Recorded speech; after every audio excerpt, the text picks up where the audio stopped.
All right, welcome back, everybody. Welcome back. I pray everybody is having a beautiful, blessed day as we thank the good Lord for so much. Just wanted to kind of come do this video to let y'all know we almost at the 4,000 mark with the videos. 4,000 videos on this page, and we giving God all the honor, the glory, and all the praise. But what I want to do in this video is give a special shout out to Pastor Leonard D. Cochran and my big brother PP Drawings. They church in general, a place of refuge.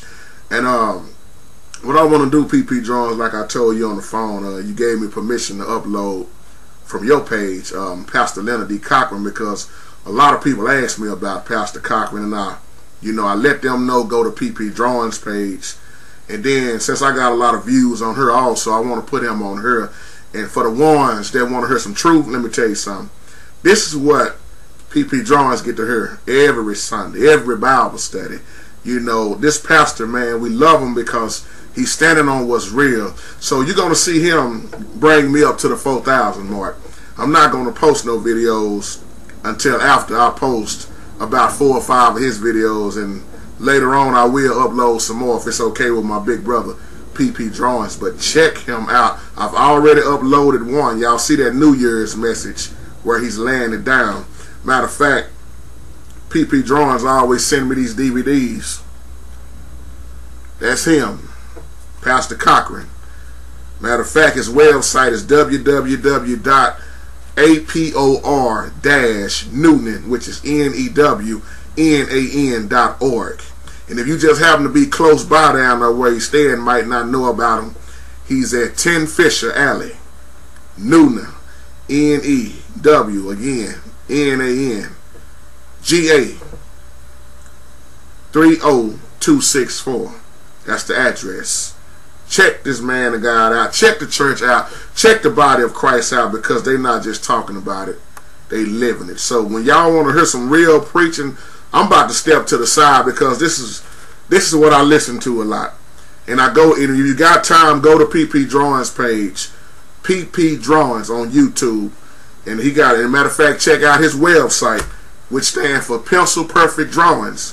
Check out this brother. Ain't went to nobody's school, but can draw, and support him. You know, also, you know, if you want some pictures drawn of your family members or whatever, you put it in front of this brother PP Drawings. He can draw it. So I want to just do this little, this little video right here to let you know about PP Drawings and his church, his family. And let me say this also, because there's a lot of y'all asked me about promoting on this page.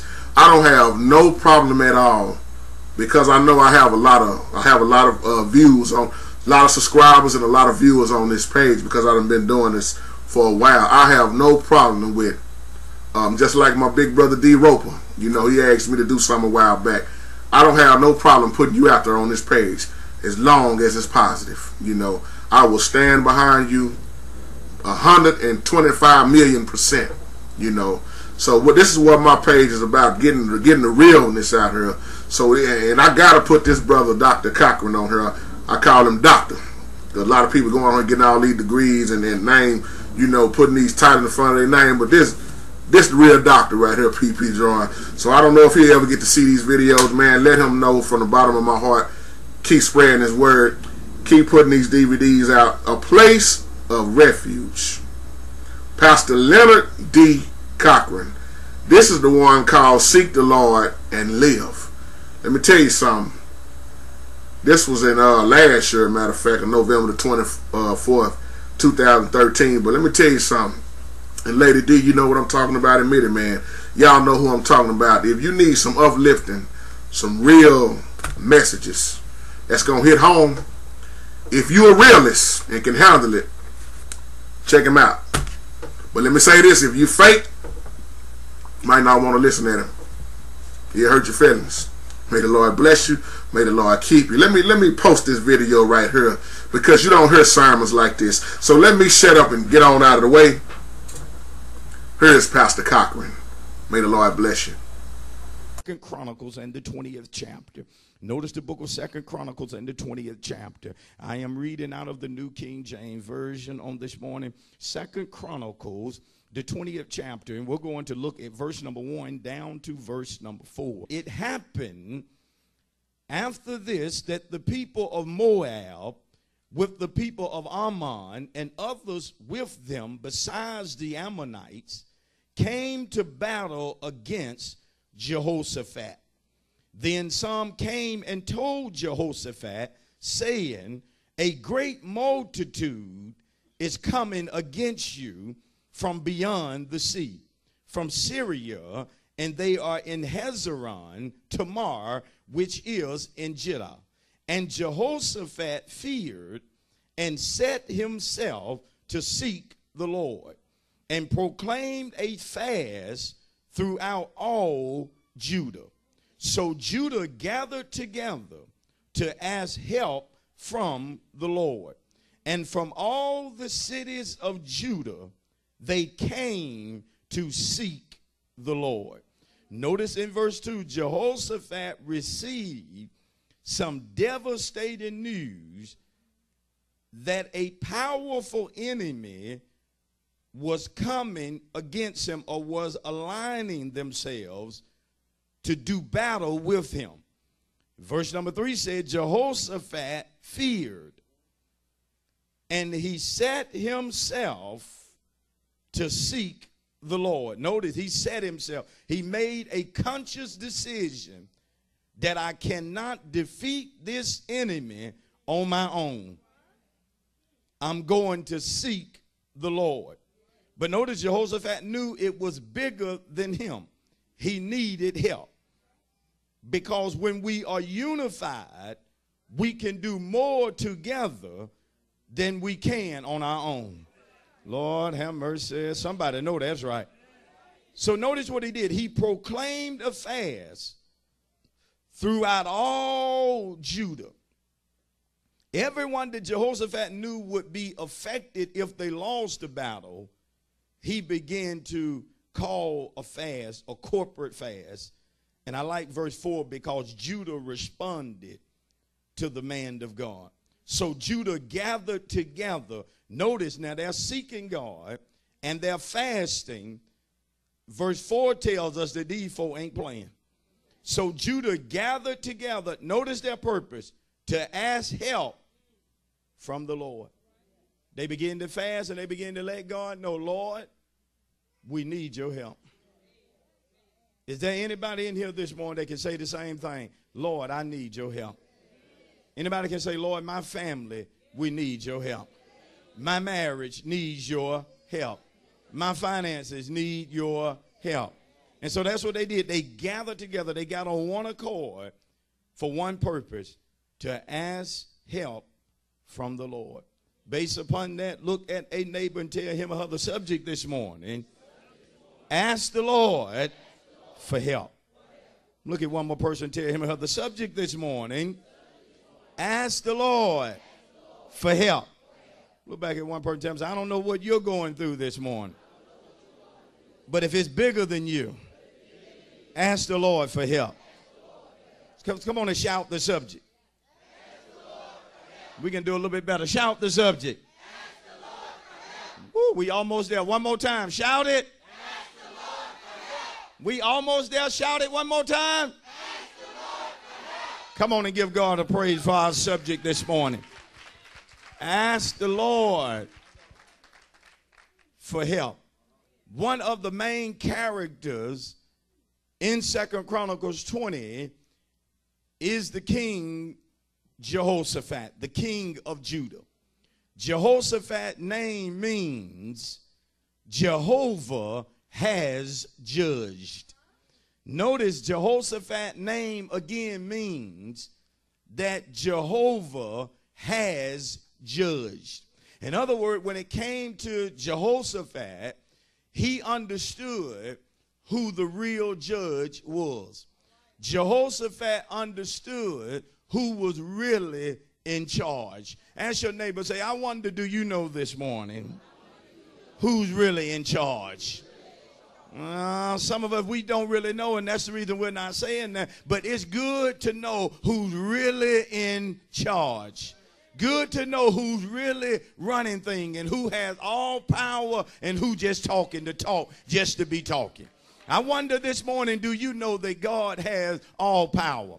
I wonder this morning if you really recognize that the God that you serve is a sovereign God, and he is in control of the heavens as well as the earth. I wonder, do you know this morning that man is no match for the God that you serve? See, you need to know God as being the supreme judge. You need to be able to know when you get a bad report that it ain't over until God says it's over.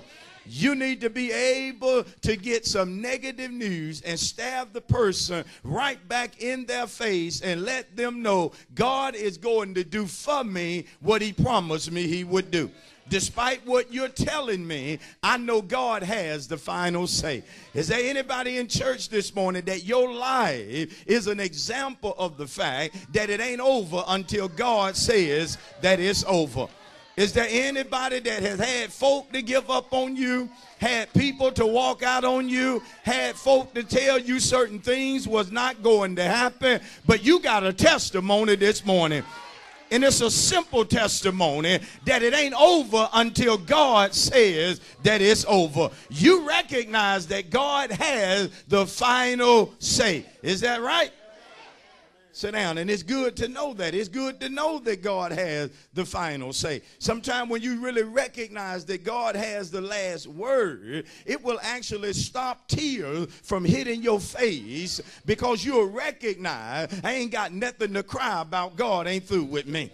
I'm talking when folk threatening to come pick up something that you know God gave you, you ain't going to be sitting in the house shaking in your boots. You're going to recognize that God gave it and man can't take it away.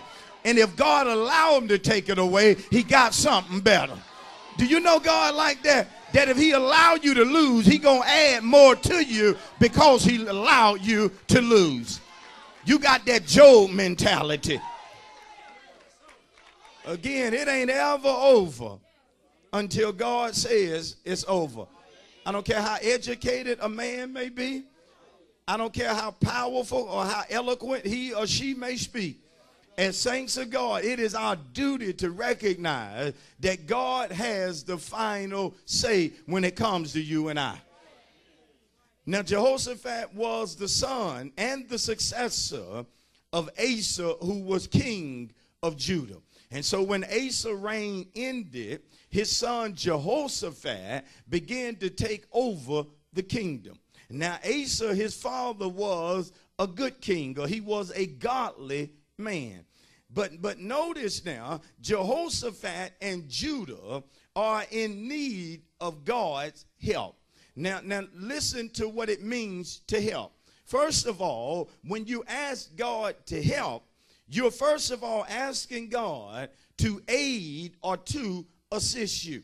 In other words, you recognize, Lord, that I can't do it on my own. I can't do this by myself. Listen, it's good to know the type battles you can and cannot handle.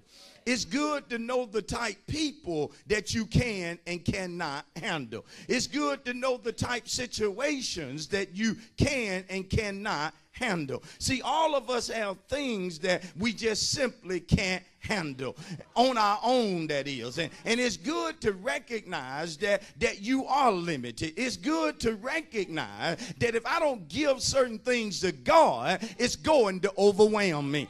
It's good to recognize that you're full of the Holy Ghost, but if I don't give this problem to God, it's going to stress me out.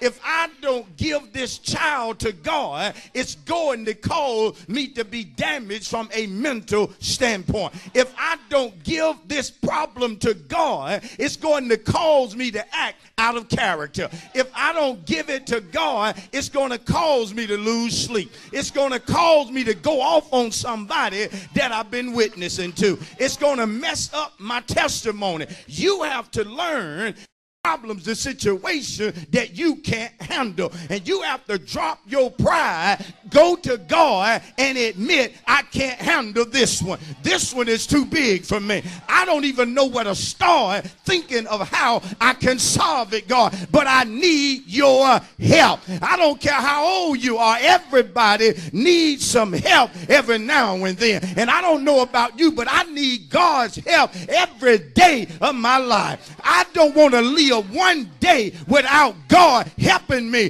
to be the man of God that I need to be. I can't live this life without God. Oh, am I talking to you? You ought to give him a praise if you know it takes God for you to live saved. I'm not trying to pretend. I'm not trying to be something that I'm not. I'm not thinking of myself more highly than I need to. But I'm telling you this morning that when it comes to Pastor Cochran, I need God's help. If you need it, I dare you to shout, help, Lord. Shout, help, Lord. Do you need it this morning? Are you in need of assistance? Shout, help me, Lord. Listen. Don't allow that to go over your head. You have to recognize when things are getting the best of you. You have to recognize when I've been praying, but it's still getting to me. I've been reading, but this thing is still bothering me. I can't let it go. I can't get peace, God. That's when you need to go to God and you need to cry out. You need to be more diligent in prayer. Don't give up. But be more earnest in prayer. Be more sincere in prayer. Be more real in prayer. Don't try to impress God with your prayer. But go to him and be real with him. Go to him and let him know, Lord, I'm about to backslide. Help me. I don't want to go back. Lord, I'm thinking in ways that I don't have no business thinking. And I need your help. Time you got to go to him, Lord, it's an emergency. I need you today, Lord. Do for me what I can't do for myself. Give me peace that surpasses my understanding. Give me direction. Show me how to handle this. Lord, here I am. I'm on my knees. Show me how to deal with this. Show me how to take care of this, that, and the other. The reason some of us are not getting help is because we're not going to God. You actually have other things and other people before God. And that's a big mistake. Again, when you're asking God for help, you're asking him to aid you. You're asking God to assist you in what you're doing. See, when you're going through something, God will give you what you need. He'll give you knowledge if knowledge is what you need. He'll give you wisdom if wisdom is what you need. But he won't stop with the spiritual. God will give you material, tangible things when you need it. Break it down, Pastor. God will give you money when you need money. God will give you favor when you need favor. God will comfort you when you need comforting. See, he'll meet the need. And he'll do for you what man cannot do. But now sit down, because notice this now. You asking the Lord to help. You're not asking God to do it all. Because that's the problem with some of you. You want God to do it all, and God is never going to do it all. He's going to help you. High five somebody and tell him he's going to help you. But tell him he ain't going to do it all. High five another person, tell him he'll help you. But he won't do it all. You better look back at that person and tell him God has his part and you have your part. God is going to do his part. No problem with God. He can't fail. He can't lie. He can't make a mistake. But are you going to do your part? Are you going to get up off your lazy end and do your part? Or are you going to complain that he ain't moving fast enough when the truth be told, you ain't did what he told you to do? And God is not moved by your temper tantrum. God is not moved by your tear. God is moved by our obedience.